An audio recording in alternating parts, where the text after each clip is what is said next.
Quality previous year question paper UP PCS के। तो next question है नेक्स्ट चैप्टर है शासन प्रणाली। क्वेश्चन नंबर 1 है, कौन सा राज्य का सबसे महत्वपूर्ण तत्व है? तो ध्वज, राजधानी, संप्रभुता, शासनाध्यक्ष। संप्रभुता। राज्य के 4 आवश्यक तत्व होते हैं: जनसंख्या, भूभाग, सरकार, शासन या सत्ता और संप्रभुता। राज्य के इन चारों तत्वों में संप्रभुता सबसे महत्वपूर्ण तत्व है। संप्रभुता के बिना कोई राज्य अन्य तीनों तत्वों के होते हुए भी अंतर्राष्ट्रीय दृष्टि से राज्य नहीं कहा जा सकता। भारत की संप्रभुता के संबंध में निम्नलिखित में से कौन सा कथन सही है? भारत राष्ट्रमंडल का सदस्य है। राष्ट्रमंडल की सदस्यता के कारण भारत की संप्रभुता कम हो जाती है। तो राष्ट्रमंडल का सदस्य है ये तो सही होगा, लेकिन राष्ट्रमंडल के कारण भारत की संप्रभुता कम हो जाती है, तो ऐसा कुछ भी नहीं है। ठीक है, केवल एक। भारत राष्ट्रमंडल का सदस्य है, लेकिन इसके कारण भारत की संप्रभुता कम नहीं होती। राष्ट्रमंडल वास्तव में कोई वैधानिक संगठन नहीं है, बल्कि इसके सदस्यों के पारस्परिक सहयोग व सद्भावना पर आधारित संगठन है। राष्ट्रमंडल के सभी सदस्य राष्ट्र स्वतंत्र और समान है तथा ब्रिटिश सम्राट के प्रति निष्ठा जैसी कोई शर्त या आवश्यकता नहीं है। भारतीय संविधान में किस प्रकार की शासन प्रणाली की व्यवस्था की गई है? तो संसदात्मक। ब्रिटेन से ली गई है। शासन प्रणाली की सामान्यतः 2 पद्धतियाँ होती हैं, संसदात्मक और अध्यक्षात्मक। भारत में ग्रेट ब्रिटेन का अनुसरण करते हुए संसदात्मक शासन व्यवस्था को अपनाया गया है। संसदात्मक शासन व्यवस्था में व्यवस्थापिका के सदस्य ही कार्यपालिका का गठन करते हैं तथा कार्यपालिका व्यवस्थापिका के प्रति उत्तरदायी होती है। संसदात्मक शासन व्यवस्था में कार्यपालिका विधायिका द्वारा नियंत्रित होती है। अच्छा, हमारे देश में तो संसदात्मक शासन व्यवस्था है, लेकिन अध्यक्षात्मक शासन व्यवस्था कौन सी कंट्री में? कमेंट में बताइए। अध्यक्षात्मक शासन व्यवस्था जो है वो यूएसए में है और राष्ट्रपति ही होता है ना मेन। संसदात्मक शासन व्यवस्था में विधायिका का कार्यपालिका पर नियंत्रण होता है। सर्वोत्तम संसदात्मक सरकार किस देश में आरंभ की गई? तो ग्रेट ब्रिटेन यूके में। वर्तमान में संसदात्मक शासन का स्वरूप जो कि अधिकांश देशों में प्रचलित है, सर्वोत्तम ग्रेट ब्रिटेन यूके में प्रचलित हुआ। पुष्पेंद्र पंत ने भी अपनी पुस्तक विश्व का इतिहास में स्पष्ट लिखा है कि ब्रिटेन में संसदीय प्रणाली का आविर्भाव संसार के किसी भी देश से पहले हो गया था। भारतीय राजनीतिक पद्धति के बारे में निम्नलिखित में से कौन सही नहीं है? धर्मनिरपेक्ष राज्य है, सही है। संसदीय पद्धति की सरकार है, सही है। संघीय नीति है, सही है। राष्ट्रपति पद्धति की सरकार है, तो ये नहीं है। ठीक है, राष्ट्रपति तो नाम मात्र का होता है। वास्तविक शक्तियाँ तो किसके पास होती हैं? प्रधानमंत्री के पास होती हैं। भारत में राष्ट्रपति पद्धति नहीं है, बल्कि संसदीय पद्धति की सरकार है तथा यहाँ राष्ट्रपति शासन का औपचारिक प्रमुख मात्र है। भारतीय संविधान लोकतंत्र की व्यवस्था करता है तथा इसमें धर्मनिरपेक्ष राज्य और संघीय प्रणाली को अपनाया गया है। राष्ट्रपति पद्धति में समस्त कार्यपालिका की शक्तियाँ निहित होती हैं, तो किस में होती हैं? राष्ट्रपति पद्धति में केवल राष्ट्रपति में निहित होती हैं। राष्ट्रपति शासन पद्धति में समस्त कार्यपालिका शक्तियाँ राष्ट्रपति में निहित हैं तथा इनका प्रयोग वह विधायिका से पृथक और स्वतंत्र रूप से स्वयं या अपने द्वारा चयनित मंत्रियों के माध्यम से करता है। भारत में राजनीतिक व्यवस्था के मूलभूत लक्षण क्या हैं? ये लोकतांत्रिक गणराज्य है, इसमें संसदात्मक सरकार की रूप की सरकार है, सर्वोच्च सत्ता भारत की जनता में है, तीनों सही है। एकीकृत शक्ति का प्रावधान करती है, तो ये गलत है जाएगा। 1 2 3 लोकतांत्रिक गणराज्य, संसदात्मक सरकार एवं सर्वोच्च सत्ता का जनता में निहित होना भारत की राजनीतिक व्यवस्था के मूलभूत लक्षण है। तथापि यह एकीकृत शक्ति का प्रावधान नहीं करती है, बल्कि सत्ता को केंद्र एवं राज्यों में विभाजित किया गया है। भारत एक लोकतांत्रिक राज्य व्यवस्था है, सही है। भारत एक प्रभुसत्ता संपन्न राज्य है, सही है। भारत में लोकतांत्रिक समाज है, भारत एक कल्याणकारी राज्य है, सही है। चारों सही हो जाएंगे। भारतीय संविधान के तहत भारत में एक लोकतांत्रिक राज्य व्यवस्था है तथा यह एक प्रभुता संपन्न राज्य के नीति निर्देशक तत्वों द्वारा संविधान निर्माताओं ने कल्याणकारी राज्य की संकल्पना को भी अभिव्यक्त किया है। साथ ही भारतीय समाज को भी लोकतांत्रिक माना जा सकता है। निम्नलिखित में से कौन सी विशेषता भारतीय राजतंत्र की नहीं है? तो एक संविधान संगत सरकार है, लोकतांत्रिक सरकार है, विधि का शासन है, सत्तावादी सरकार है, तो यही गलत हो जाएगा, है ना, क्योंकि हमारे यहाँ चुनाव होते हैं ना। भारतीय शासन प्रणाली में शासन का संचालन संविधान के प्रावधानों के अनुरूप होता है। भारत में विधि का शासन है, यहाँ गणतंत्र है, ना कि राजतंत्र।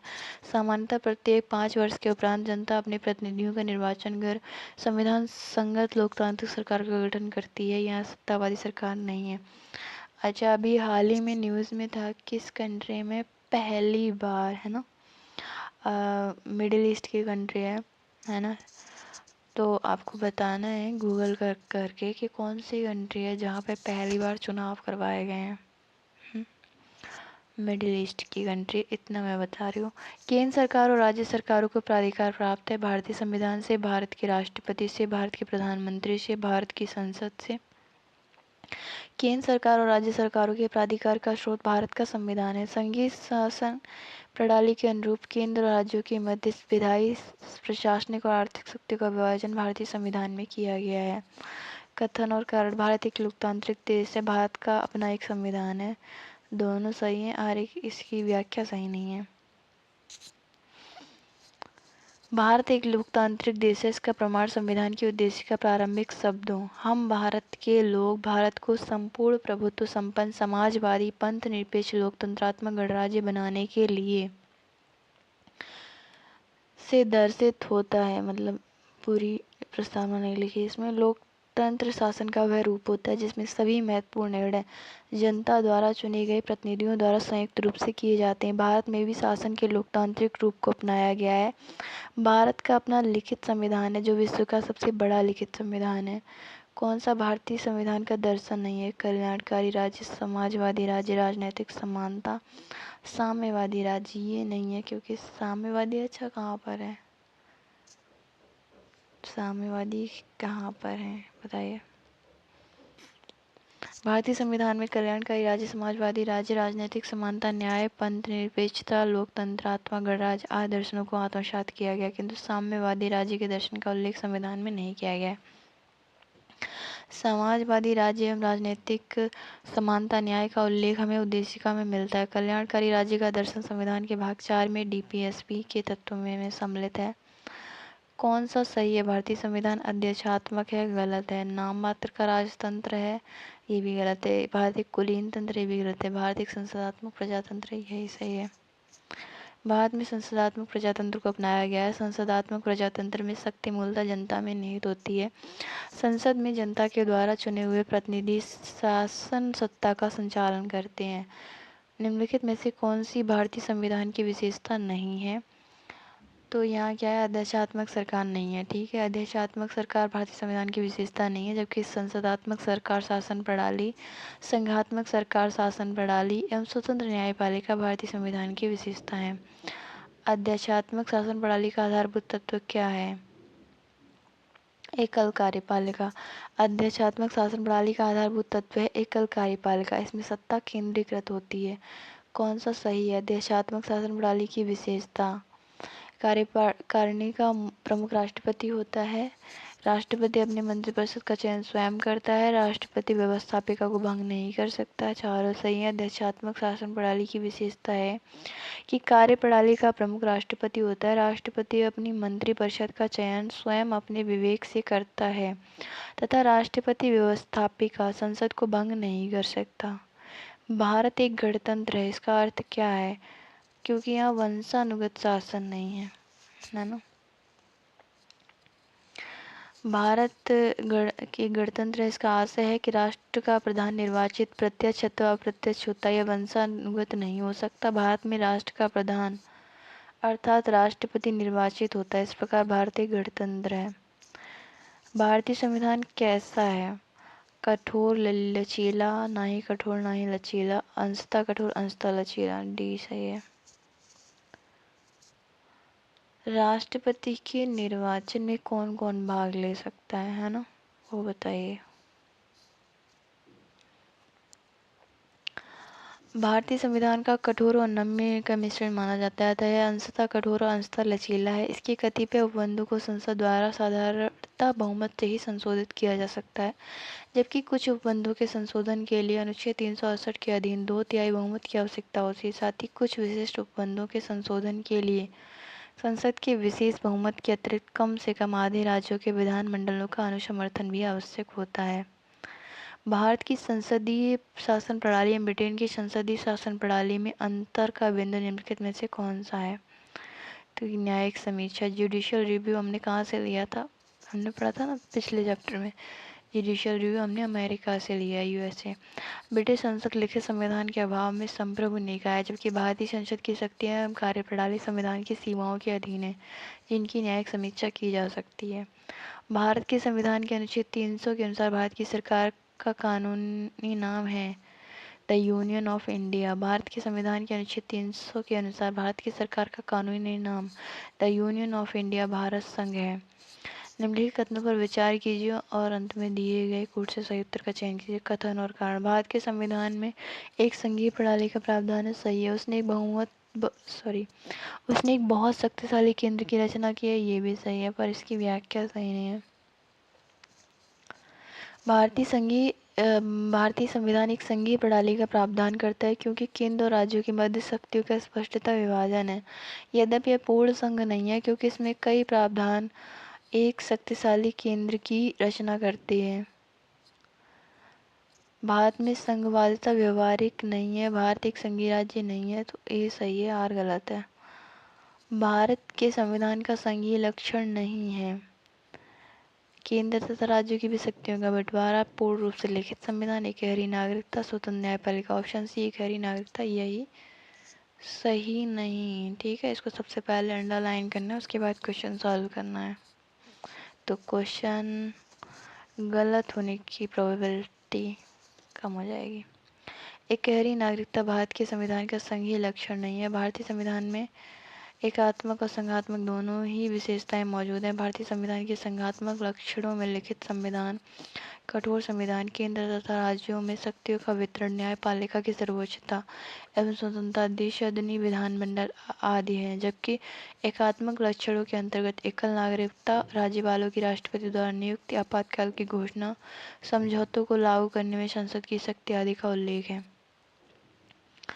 अच्छा, एकल लक्षण में हमारी जो सिविल सर्विसेज है ना, जो आईएएस, आईपीएस और आईआरएस, ये 3 सर्विस जो है ना, ये भी जो है ना एकात्मक लक्षण में ही आ जाती है ना, क्योंकि काम इनकी नियुक्ति तो राज्य में होती है ना, लेकिन ये काम किसके अधीन करती हैं? तो सेंट्रल गवर्नमेंट।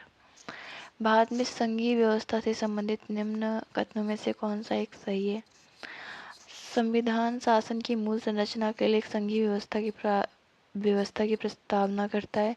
एकात्मक झुकाव का उसमें सशक्त मिश्रण है, तो यही दोनों सही है। भारतीय संविधान द्वारा शासन की मूल संरचना के लिए एक संघीय व्यवस्था की प्रस्तावना की गई है, तथापि एकल नागरिकता और केंद्र की राज्यों की तुलना में अधिक शक्तियाँ इससे एकात्मक झुकाव प्रदान करते हैं। इस प्रकार 1 और 2 सही हैं। राज्य विधायिकाएं रक्षा एवं विदेशिक मामलों सहित अनेक संदर्भों में केंद्र से अलग नहीं है और साथ ही न्यायिक शक्तियों का सोपानबद्ध क्रम है। संघ एवं राज्यों के मध्य विभाजन नहीं है। राजनीतिक दल लोकतंत्र के जीवन रखते हैं। कारण है, लोग खराब शासन के लिए सामान्यतः राजनीतिक दलों को कोसते हैं। ए आर दोनों सही है, आर की सही व्याख्या है। राजनीतिक दलों का लोकतंत्र का जीवन रक्त कहा जाता है क्योंकि राजनीतिक दल लोकतांत्रिक प्रणाली के अंतर्गत चुनाव में भागीदारी, सरकार का निर्माण व नागरिकों में राजनीतिक सहभागिता का प्रशिक्षण एवं अवसर प्रदान करते हैं। यह भी सत्य है कि लोग खराब शासन के लिए सामान्यतः राजनीतिक दलों को कोसते हैं। अगर आप प्रॉमिसेस करोगे और आप उन्हें फुलफिल नहीं करोगे तो लोग तो आपको कोसेंगे ही ना। पार्टियां यही तो करते हैं, नेता लंबे लंबे भाषण देंगे और उसके बाद उन प्रॉमिसेस को फुलफिल करेंगे नहीं। कथन और कारण। भारतीय राजनीतिक व्यवस्था की प्रकृति में निरंतरता एवं परिवर्तन के तत्व मूर्त रूप में पाए जाते हैं। कारण है, भारतीय राजनीतिक व्यवस्था में निम्न राजनीतिक कार्यशैलियों जैसे आधुनिक शैली, परंपरागत शैली एवं संत शैली के तत्व समाहित हैं। तो ए आर दोनों सही है, आर्य की सही व्याख्या भी करता है। भारतीय राजनीतिक व्यवस्था की प्रकृति में मौर्य काल से लेकर आधुनिक युग तक अपने विशिष्ट तत्व मूर्त रूप में आज भी विद्यमान है। यद्यपि विभिन्न युगों एवं काल से निरंतर एवं परिवर्तनशील भारतीय राजनीतिक व्यवस्था में आधुनिक शैली, परंपरागत शैली एवं संत शैली के तत्व समाहित हैं। अच्छा, ये बताइए, जो राम मंदिर बना है वो कौन सी शैली में निर्मित है? भारतीय संविधान के वृहद होने के कारण। भारत का संविधान विश्व का सबसे विस्तृत संविधान है। इसके वृहद होने का कोई एक कारण नहीं है, बल्कि सभी कारणों से संविधान का स्वरूप बृहदाकार हो गया है। सही बात है। कथन और कारण, ये स्टेटमेंट वाले क्वेश्चंस बहुत आते हैं। कथन और कारण। भारतीय संघात्मक व्यवस्था को अर्ध संघात्मक कहा जाता है। भारत में एक स्वतंत्र न्यायपालिका है जिसे न्यायिक पुनरीक्षण का अधिकार है। तो ए आर दोनों सही है, आर्य की सही व्याख्या नहीं करता। भारत के संविधान का वर्णन विभिन्न प्रकार से किया गया है। इसे अर्ध परिसंघीय कहा गया है, इसे परिसंघीय किंतु प्रबल एकात्मक अथवा केंद्र समर्थक भी कहा गया है। संरचना में परिसंघीय किंतु भावना में एकात्मक, सामान्य स्थिति में परिसंघीय किंतु आपात स्थिति आदि के दौरान पूर्णतः एकात्मक रूप में परिवर्तित हो जाने के इसके गुण के कारण ही इसे अर्ध संघात्मक कहा जाता है। भारतीय संविधान में स्वतंत्र न्यायपालिका का प्रावधान है तथा सर्वोच्च न्यायालय एवं उच्च न्यायालयों को न्यायिक पुनरीक्षण की शक्ति प्राप्त है। संविधान के विभिन्न अनुच्छेदों यथा अनुच्छेद 13, 32, 131, 136, 141, 143, 226, 227, 245, 246, 372 आदि के उपबंध प्रत्यक्ष या अप्रत्यक्ष रूप से न्यायपालिका को पुनरीक्षण की शक्ति प्रदान करते हैं। भारतीय संविधान अर्ध संघात्मक है। भारतीय संविधान ना तो संघात्मक है ना ही एकात्मक। ए आर दोनों सही है, आर्य की सही व्याख्या भी करता है। वस्तुतः भारतीय संविधान ना तो पूर्ण संघात्मक है और ना ही पूर्णतः एकात्मक, इसी कारण इसे अर्ध संघात्मक कहा जाता है। किसने कहा था भारत एक अर्ध संघात्मक राज्य है? तो किसने कहा था? केसी वीयर ने कहा था।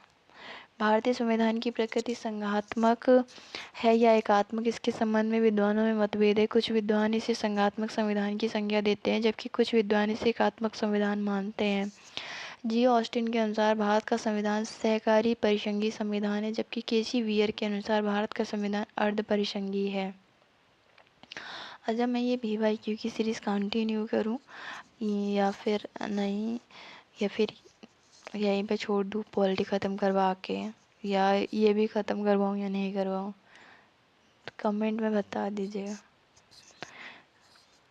भारतीय संविधान के विषय निम्नलिखित में से कथन में से किसका है? भारतीय संविधान अधिक कठोर तथा अधिक लचीले के मध्य एक अच्छा संतुलन स्थापित करता है। तो किसने कहा? केसी वीयर ने। अच्छा, यही क्वेश्चन 2010-19 में पूछा गया है। लैंग्वेज थोड़ी चेंज है और 2005 में पूछा गया है। भारत के संविधान किसका कथन है कि संविधान को संघात्मक के तंग ढांचे में नहीं ढाला गया है? संविधान को संघात्मकता के तंग ढांचे में नहीं ढाला गया, किसका कथन है? BR अम्बेडकर का। डॉक्टर BR अम्बेडकर ने यह स्वीकार किया कि संविधान को संघात्मकता के तंग ढांचे में नहीं डाला गया है तथा यह एकीकृत और संघात्मक दोनों ही है। गणतंत्रीय अवधारणा से संबंधित निम्नलिखित कथनों में से कौन एक नहीं है? नहीं जहाँ पूछा जाए उसको सबसे पहले अंडरलाइन कर लीजिएगा। मेरे क्वेश्चंस बहुत गलत होते थे, इसलिए मेरे को तो मतलब दिमाग में ऐसे बैठ गया है। सर्वोच्च शक्ति एक राजा के समान एक ही व्यक्ति में निहित हो। गणतंत्रीय अवधारणा से संबंधित नहीं है, तो क्या नहीं है? जबकि अन्य विकल्पों में प्रस्तुत गणतंत्रीय अवधारणा है। तो गणतंत्रीय अवधारणा में क्या है? एक राज्य जिसमें जनता सर्वोच्च या सर्वोच्च शक्ति निर्वाचित प्रधान में निहित हो। एक ऐसी सरकार जो जनता द्वारा निर्वाचित प्रतिनिधियों की हो। नेक्स्ट क्वेश्चन, भारत एवं अमेरिका की राजनीतिक व्यवस्थाओं के बीच निम्नलिखित में से कौन सी विशेषताएं समान हैं? तो राष्ट्रपति के पास पॉकेट वीटो की शक्ति है। अच्छा, इसे पॉकेट वीटो का प्रयोग एक बार किया गया, आई थिंक, ये तो मुझे कंफर्म नहीं है, लेकिन जहाँ तक मुझे याद है एक बार ही किया गया है। तो वो जो डाक पोस्ट ऑफिस बिल था उसमें ज्ञानी जेल सिंह ने प्रयोग किया था ना, पॉकेट वीटो का, चेक कर लीजिएगा। किसी विधेयक पर कोई भी कार्यवाही सकारात्मक या नकारात्मक न करने की राष्ट्रपति की शक्ति पॉकेट वीटो के रूप में जानी जाती है। भारतीय राष्ट्रपति तथा अमेरिकी राष्ट्रपति दोनों ही पॉकेट वीटो की शक्ति रखते हैं। यद्यपि अमेरिकी राष्ट्रपति की यह शक्ति भारतीय राष्ट्रपति की शक्ति के सापेक्ष छोटी है, क्योंकि उसे विधेयक पर कोई कार्रवाई न किए जाने की स्थिति में 10 दिन में विधेयक को वापस करना होता है, जबकि भारतीय संविधान में राष्ट्रपति हेतु ऐसी किसी समयावधि का उल्लेख नहीं है। भारत तथा अमेरिका में राजनीतिक व्यवस्थाओं के बीच पॉकेट वीटो की शक्ति विशेषता ही समान है। भारत में अवशिष्ट शक्तियाँ केंद्र के पास तथा अमेरिका में राज्यों के पास है। अमेरिका के उच्च सदन में सभी सदस्य प्रत्यक्षतः निर्वाचित होते हैं, जबकि भारत में उच्च सदन राज्यसभा में राष्ट्रपति द्वारा 12 सदस्य मनोनीत किए जाते हैं। किस दशक में भारत की संसदात्मक व्यवस्था केंद्रीयता से संघवाद की ओर खिसकी? तो 1970 के दशक में। यद्यपि 1960 के दशक से ही देश में विभिन्न राज्यों में विपक्ष का उभार होने लगा था और कुछ राज्य के कांग्रेस के हाथ से निकल भी गए थे, परंतु वास्तव में भारत में संसदात्मक व्यवस्था केंद्रीयता से संघवाद की ओर 1970 के दशक में खिसकी, जबकि बहुत से राज्यों में कांग्रेस पार्टी का बहुमत नहीं रहा। नेक्स्ट चैप्टर है राष्ट्रीय प्रतीक। भारत की संविधान सभा ने राष्ट्रीय ध्वज का प्रारूप 22 जुलाई 1940 को अपनाया। तो यही सही है। भारत की संविधान ने सभा ने अपने चौथे अधिवेशन 14 जुलाई 1947 से 31 जुलाई 1947 तक में 22 जुलाई 1947 को भारत का राष्ट्रीय ध्वज स्वीकार किया। राष्ट्रीय ध्वज के बीच चक्र में कितनी तीलियां होती हैं? तो 24। और इसकी लंबाई चौड़ाई का रेशियो क्या होता है? 3:2। ये भी पूछ लेता है एग्जाम में कि रेशियो क्या है लंबाई चौड़ाई का, कभी चौड़ाई इधर करके पूछ लेगा। भारत की संविधान सभा ने निम्नलिखित में से किस तिथि को राष्ट्रीय ध्वज को अपनाया? तो 22 जुलाई 1947 को। राष्ट्रीय पंचांग के संबंध में कौन सा कथन सही है? भारतीय राष्ट्रीय पंचांग विक्रम संवत पर आधारित है। राष्ट्रीय पंचांग को 26 जनवरी 1950 को अपनाया गया। ना तो एक ना तो दो। और ग्रेगोरियन कैलेंडर के साथ साथ देश भर के लिए शक संवत पर आधारित राष्ट्रीय पंचांग, जिसका पहला महीना चैत्र है और सामान्य वर्ष 365 दिन का होता है, 22 मार्च 1957 को अपनाया गया था। चैत्र का पहला दिन सामान्यतः 22 मार्च को और अधिवर्ष में 21 मार्च को पड़ता है। तो ये चैप्टर भी खत्म हो गया। नेक्स्ट चैप्टर राज्य एवं संघ राज्य क्षेत्र। संविधान के प्रथम अनुच्छेद के अनुसार भारत क्या है? राज्यों का संघ है। राज्यों का संघ, राज्यों का यूनियन। संविधान के अनुच्छेद 1 में निर्धारित किया गया भारत अर्थात इंडिया राज्यों का संघ होगा। भारत के राज्य क्षेत्र में एक राज्यों के लिए राज्य क्षेत्र, संघ राज्य क्षेत्र, 3 ऐसे अन्य राज्य क्षेत्र जो अर्जित किए जाएं। राज्यों तथा संघ राज्य क्षेत्रों के नाम तथा प्रत्येक के अंतर्गत आने वाले राज्य क्षेत्रों का वर्णन संविधान की प्रथम अनुसूची में किया गया है। नए राज्य के गठन की शक्ति किसमें निहित है? तो संसद में। आर्टिकल 3 के तहत नए राज्यों के निर्माण, उनके क्षेत्रों, सीमाओं तथा नाम में परिवर्तन का अधिकार भारतीय संसद में निहित है, जबकि अनुच्छेद 2 के तहत भारतीय संघ में नए राज्यों के प्रवेश या स्थापना की शक्ति संसद को प्रदान की गई है। भारत के संविधान के अंतर्गत निम्नलिखित में से किसको राज्यों की सीमाओं को परिवर्तित करने की शक्ति प्राप्त है? तो किसको प्राप्त है? संसद को प्राप्त है। कौन सा संविधान के अनुच्छेद 3 के तहत संसद के कानून द्वारा संभव नहीं है? तो नए राज्यों का प्रवेश संभव नहीं है। कौन सा कथन सही नहीं है? सही नहीं पूछा गया है। सी, इस प्रयोजन के लिए विधेयक संसद में तब तक पुनः स्थापित नहीं किया जा सकता जब तक इसे उस राज्य के विधानमंडल को निर्दिष्ट नहीं कर दिया गया है जिसके क्षेत्र, सीमाओं या नाम पर इसका प्रभाव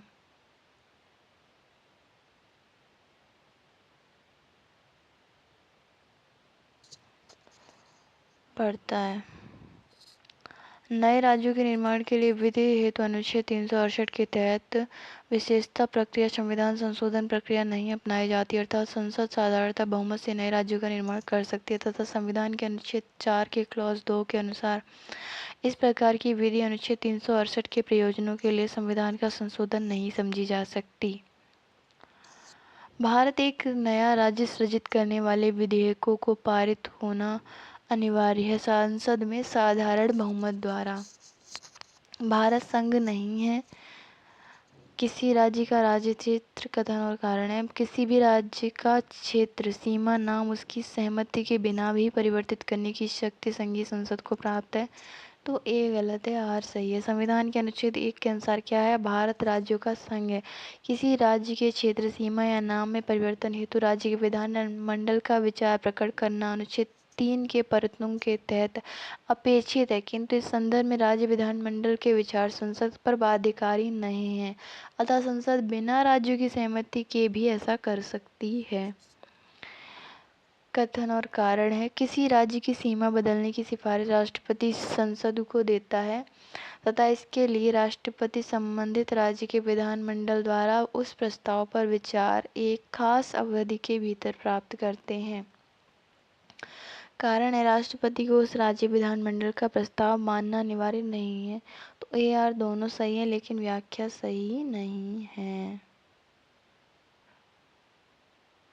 संविधान के अनुच्छेद 3 के अनुसार संसद द्वारा नए राज्यों का निर्माण और वर्तमान राज्य क्षेत्रों, सीमाओं या नामों में परिवर्तन कर सकती है। तथापि इसी अनुच्छेद के परतों के अनुसार इस प्रयोजन के लिए कोई विधेयक संसद के राष्ट्रपति की सिफारिश से ही प्रस्तुत किया जा सकता है और यह विधेयक वर्तमान राज्यों में से किसी के क्षेत्र, सीमा या नाम को परिवर्तित करता है, तो ऐसे विधेयक पर राष्ट्रपति संबंधित राज्य के विधानमंडल से उस प्रस्ताव पर विचार एक खास अवधि के भीतर प्राप्त करते हैं। हालांकि इस संबंध में राज्य विधानमंडल के विचार राष्ट्रपति के लिए बाध्यकारी नहीं है तथा राष्ट्रपति द्वारा निर्धारित अवधि के भीतर राज्य विधानमंडल द्वारा विचार न प्रस्तुत करने की स्थिति में भी उस विधेयक को संसद में प्रस्तुत किया जाएगा।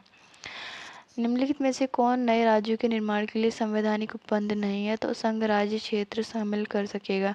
भारतीय संविधान के अनुच्छेद 3 के अनुसार किसी राज्य की सीमाएं बदलने, नए राज्य का निर्माण करने तथा उनके नाम में परिवर्तन करने का अधिकार केवल संसद को दिया गया है। राज्यों को यह अधिकार प्राप्त नहीं है। ठीक है, सही नहीं पूछा गया था, डी सही।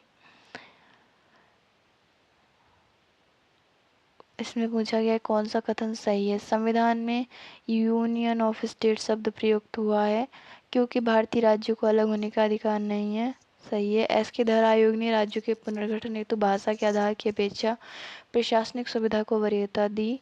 पंडित नेहरू, सरदार पटेल और पट्टाभी सीतारामैया की अध्यक्षता में कांग्रेस कमेटी राज्यों के पुनर्गठन में भाषाई आधार के पक्ष में नहीं थी। सभी तीनों सही है।